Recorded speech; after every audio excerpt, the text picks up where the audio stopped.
තාම වැදගත් කාරණාවක් අපි සාකච්ඡා කරමින් හිටියේ. මේක මගහැර ගන්න එපා. ධර්මයේ පුරුදු කරන අයට නිතර පුරුදු කළ යුතු දෙයක්. ආරම්භයේ සිට අවසානයේ දක්වාම මේ මග ප්‍රතිවීක්ෂා කිරීම මත තමයි දියුණු වෙලා යන්නේ. ඒ ප්‍රතිවීක්ෂා කිරීමෙන් තමයි අපි කරන දේ සාර්ථකද අසාර්ථකද හරිද වැරදිද කියලා තෝරා බෙර ගන්න අපිට අවස්ථාවක් ලැබෙනවා. එහෙම නැත්නම් අපිට අපි කරන දේ හරියද කියලාත් අපිට තේරෙන්නේ. අපි හරියට කළාද? කළ යුතු දේද කළේ? නොකළ යුතු දෙයක්ද කළේ? මේ ආදි වශයෙන්වත් අපිට තෝරා බෙර ගන්න ලැබෙන්නේ නැහැ ප්‍රතිවීක්ෂා කරන්නේ නැත්නම්.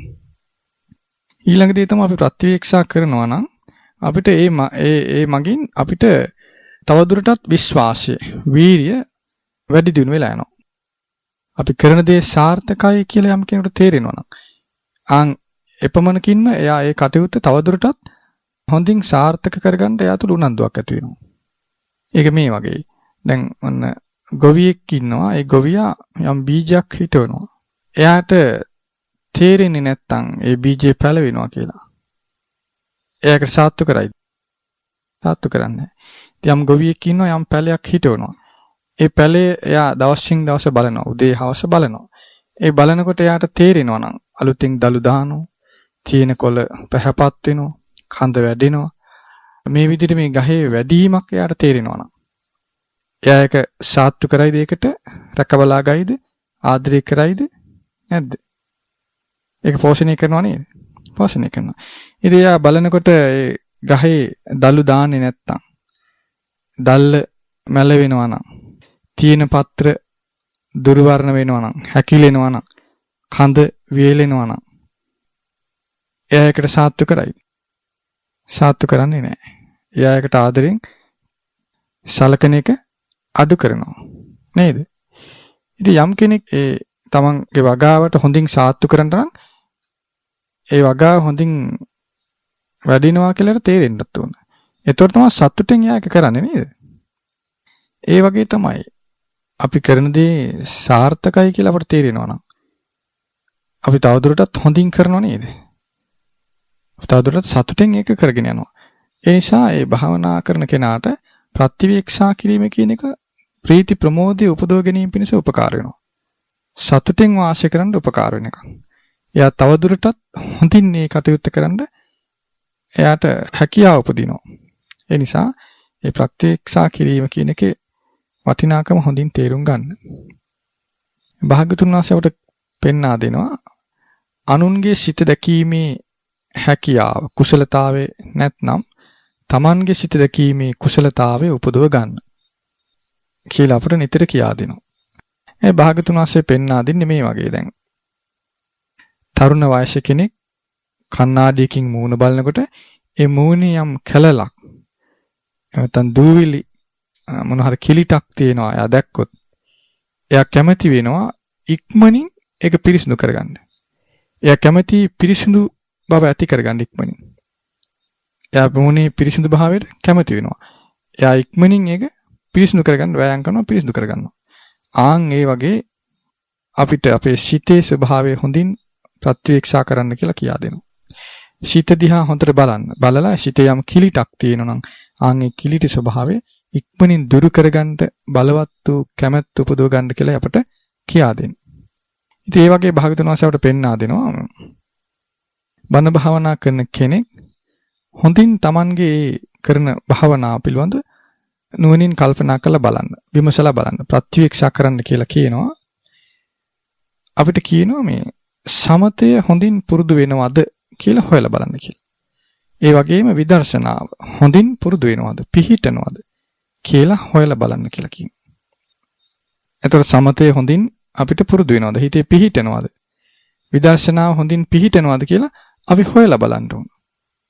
එතකොට එහෙම හොයලා බලන්න නම් අපි සමතයයි විදර්ශනාවයි දෙකම කළ යුතුයි නේද? සමතයත් කරන්න ඕන, විදර්ශනාවත් කරන්න ඕන. එතකොට සමතයයි විදර්ශනාවයි දෙකම කරන කෙනා හොයලා බලන්න ඕන මට සමතය පුරුදු කරගන්න පුළුවන්ද? සමතය පුරුදු වෙනවද හිතේ? සමතය පිහිටනවද? විදර්ශනාව පිහිටනවද හිතේ කියලා යා හොඳට හොයලා බලන්න ඕන. ඒතර බලන්න ඒ විදිහට හොයලා බලන්න නම් එයා කලබල කරගෙන පුළුවන්ද? කලබල කරගෙන බෑ නේද? එයා ටික ටික කර කර බලන්න ඕනේ මේ භාවනාව මට පිහිටනවද?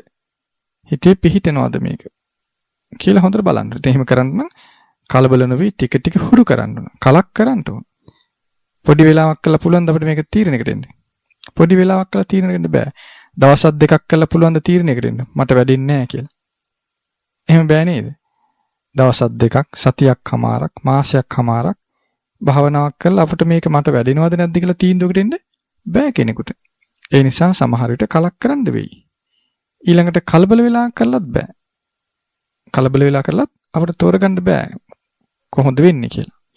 ඊළඟට දවසක් භාවනා කරනවා. ආයෙ දවස් කීපයකින් ආයෙ කරන්නේ පස්සේ. එහෙමත් බෑ. අඛණ්ඩව කරගෙන යන්න ඕන.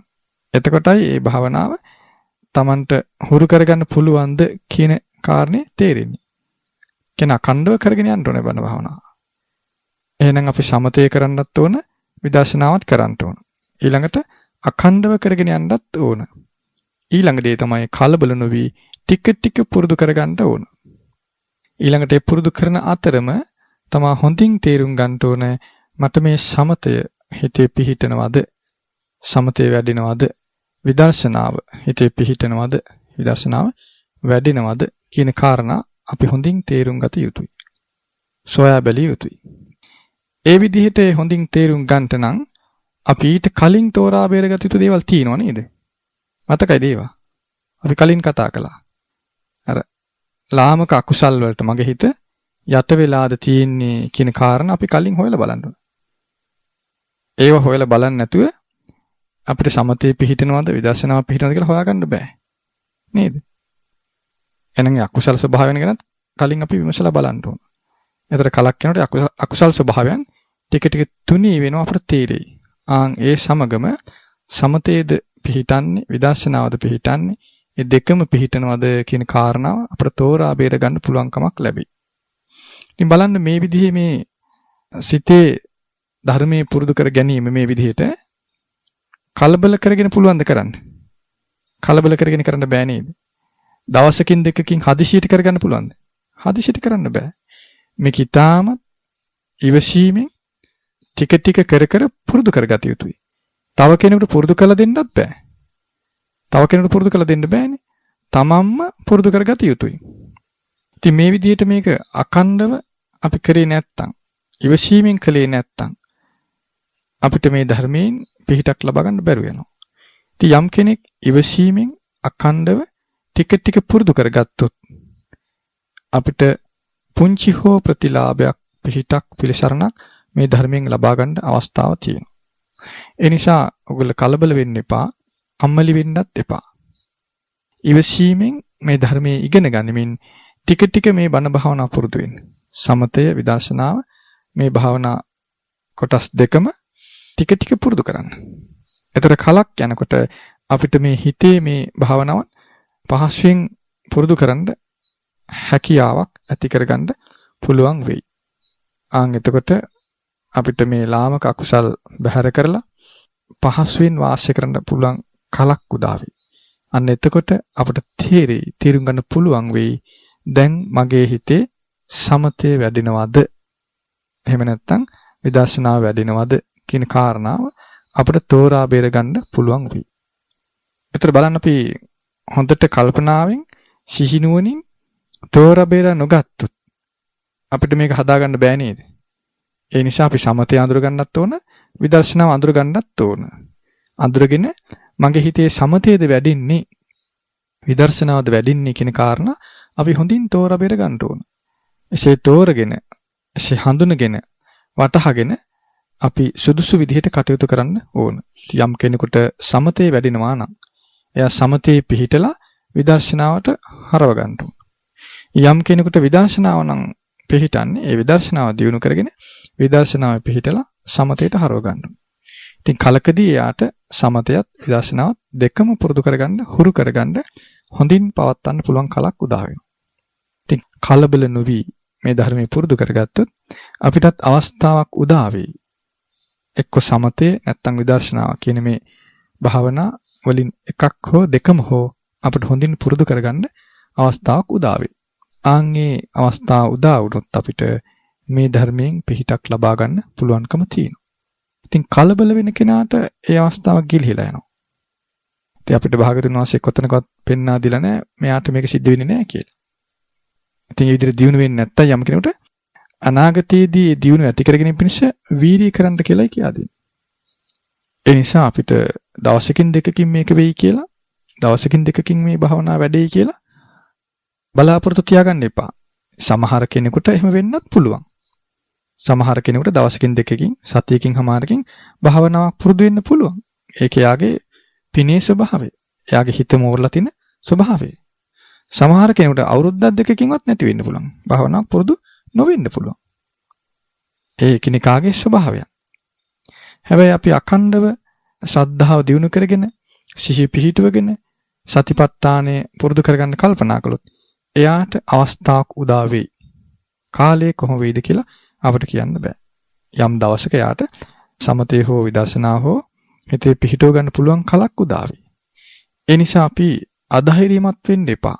අනේ මට භාවනා වැඩෙන්නේ නැහැ කියන මතයට එන්න එපා. ඒ අදහසට එන්න එපා. මට සමතේ බෑ. ඒ අදහසට එන්න එපා. මට විදර්ශනාව බෑ. ඒ අදහසට එන්න එපා. අපි විසින් කළ යුත්තේ භාගතුන් වහන්සේ වදාලා නම් අසුභේ පුරුදු කරන කෙනාට රාගේ දුරු වෙනවා. මෛත්‍රිය පුරුදු කරන කෙනාට පටිඝේ දුරු වෙනවා. මේ විදිහට අපිට කියා දීලා තියෙනවා. අන්නේ ඒ බඳු ධර්මයන් කෙරේ විශ්වාසය තියන අපි මේ භාවනාවන් පුරුදු කරන්න පටන් ගන්න ඕන.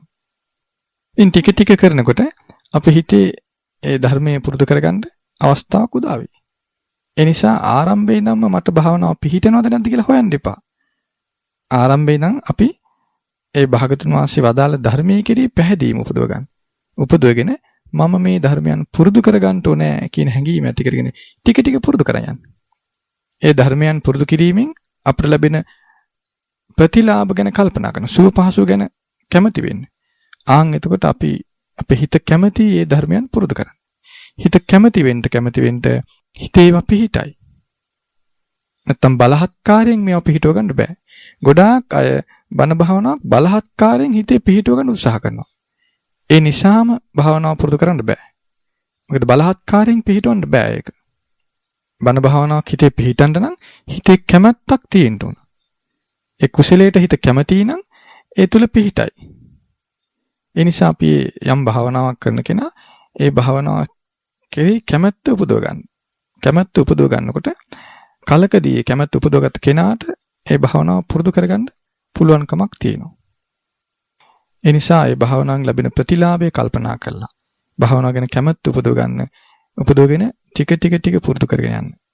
අකණ්ඩව පුරුදු කරගෙන යන්න. ඒතර කලකදී අපිට සමතේ හෝ විදර්ශනා හෝ එහෙම නැත්නම් මේ දෙකම හෝ අපිට පුරුදු කරගන්න අවස්ථාවක් උදා වෙයි.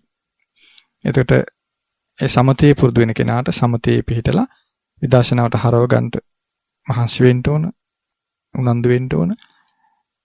විදර්ශනාව පුරුදු වෙන කෙනා විදර්ශනාවේ ඉඳලා සමතේට හරව ගන්න දක්ෂ වෙන්න ඕන. ඒවා අපිට ඉගෙන ගන්න අවස්ථාවක් තියෙනවා. දැනට අපි කතා කළ දේවල් ඉගෙනගෙන මේ කරන භාවනාවන් ටික ටික හුරු කරගෙන සමතේ හෝ විදර්ශනා හෝ ඒ තමාගේ හිතේ පුරුදු වෙන්නේ කුමක්ද කියලා හොඳින් තේරුම් ගන්න බලන්න. කොයි භාවනාවද මට හොඳට පුරුදු වෙන්නේ කියලා. ඒක දවසක් දෙකක් කරලා තෝර බෙර ගන්න බෑ. කලක් කරනකොට තේරෙයි මට සමතේ වැඩෙනවා. එහෙම නැත්නම් විදර්ශනාව වැඩෙනවා. එහෙම නැත්නම් මේ දෙකම වැඩෙනවා කියන කාරණාව කලකදී තේරෙයි. ඉතින් ආරම්භයේදී අපි මහත් ශ්‍රද්ධාවෙන් ගෞරවයෙන් යුක්ත ටික ටික පුරුදු කරන් යන්න. ඒතර අපිට කලකදී තෝර බෙර ගන්න පුළුවන් කොයි භාවනාවද මට පුරුදු වෙන්නේ කියන එක. හොඳයි එහෙනම් අද අපි පෙන්වා දුන් කාරණාව මේ ඇයට බොහෝ උපකාර වෙයි කියලා හිතෙනවා. තම තමන්ගේ සිතේ මොන ආකාරයේ කුසලයක්ද ඇති කරගන්න පුළුවන්. සමතේද විදර්ශනාවද කියන කාරණාව තෝර බේර ගැනීම පිණිස මේ ඇයට ඒ කාරණා උපකාර වෙයි කියලා අපි හිතනවා. සියලු දෙනාටම ඒ භාගතුන් වහන්සේ වදාළ විදිහට සමත විදර්ශනා හොඳින් හිතේ පිහිටවගෙන ඒ උතුම් නිවන අවබෝධ කිරීම පිණිස වාසනාව උදා වේවා කියලා අපි